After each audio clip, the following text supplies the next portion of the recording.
Hey guys, welcome back to Project Plane. Welcome to my suffering. But let's start with something positive. I made a new room. I started out with this concept. Well, what is this? And then converted it into 3D. And I really thought of everything.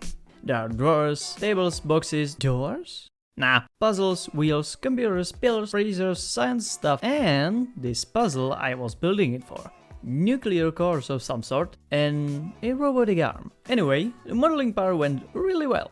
Actually, almost too well. The scale is all wrong. No worries, I can just scale everything down and it will be fine.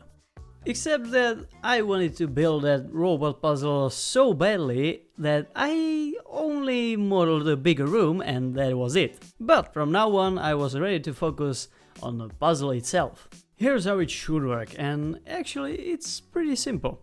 First you take this remote, then you swing the arm into position above the nuclear core and then go ahead and that's basically it. I started to work on the robot first. I wanted to rotate it along its z-axis and play an animation whenever the player pushes a button on a controller.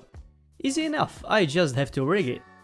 But of course I forgot how to use rigging tools in Blender, so the final result was a little, well,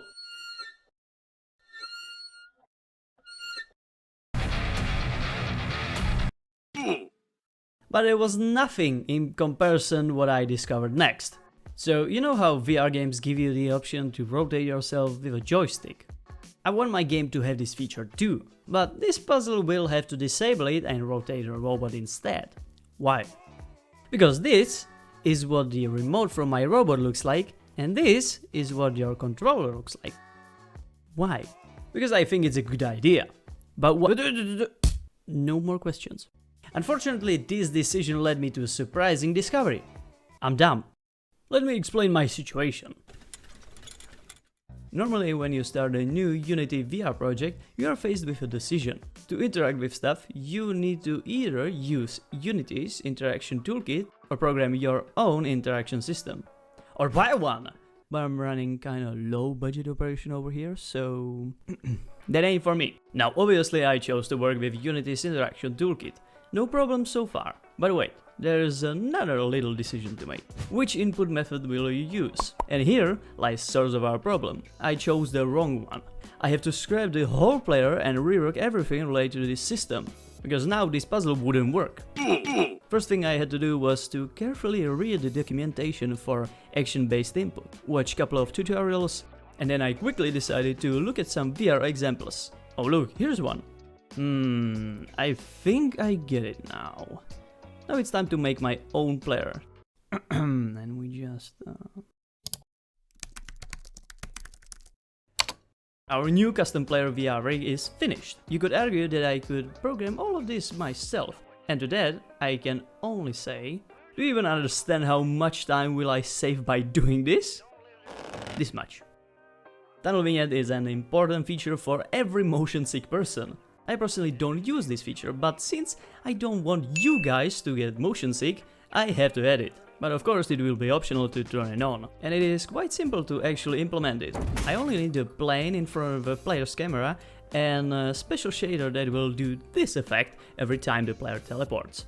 What do we have here? So guys, I just solved our vignette problem. Turns out that Unity gives you this with the interaction toolkit, and it's a matter of 3 clicks to implement it. I like this so far. Minimal effort, great results. Let's keep it up. What do we have next? Visualizing the area where the player can teleport himself. Easy. Normally after pushing a joystick forward, you will see something like this. A colored line sticking out of your hand, and at the end of it, a circle. But I don't want that. I want to make things difficult for me. So instead of showing just the line and a circle, my game will show you plane with sides. Actually, now that I look at it, it's more of a cube with the top plane missing. Whatever, after a quick shadow grab session, I created this beautiful material, and look, it moves. The only thing is, it wasn't quick and easy at all. Overall, I spent like 5 hours on it. I had to decide on a structure, color, texture, speed, visibility, fading, tiling, and I absolutely don't know what I'm doing in shader graph. So that's why it took so long. And it was just the looks. Imagine what it was like to program appearing and disappearing with the new action-based input system I just created, meaning I didn't know it at all. The most frustrating thing was the fade in and fade out, which, as you can see, is nowhere to be found. That's because after 2 hours of trial and error, I said enough is enough and deleted the code. Look, I'm not a violent person, but I guarantee you 1 more hour of this and I would have smashed my keyboard into pieces. Fortunately, I calmed myself by making 2 versions of teleportation circle. I like the second one better, but let me know if you have any ideas. One more thing I added was the anti-cheat feature. Up until now you could see through walls, and now you can't. That went without any problem whatsoever. Relax. Keep calm. Keep calm. Relax. Be fine. Oh, and I almost forgot. I wanted to add the visible grab point to see which object is selected for grabbing. Unfortunately, I had to make a shader that will render this dot in front of every object.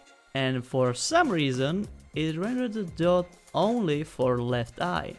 So I tried another shader and made a canvas with a text there so it can be visible for both eyes, but nothing worked, and I spent so many hours on it. It's stupid and it doesn't Relax. work. Keep calm. Keep calm. Relax. You will be fine. Why won't you work?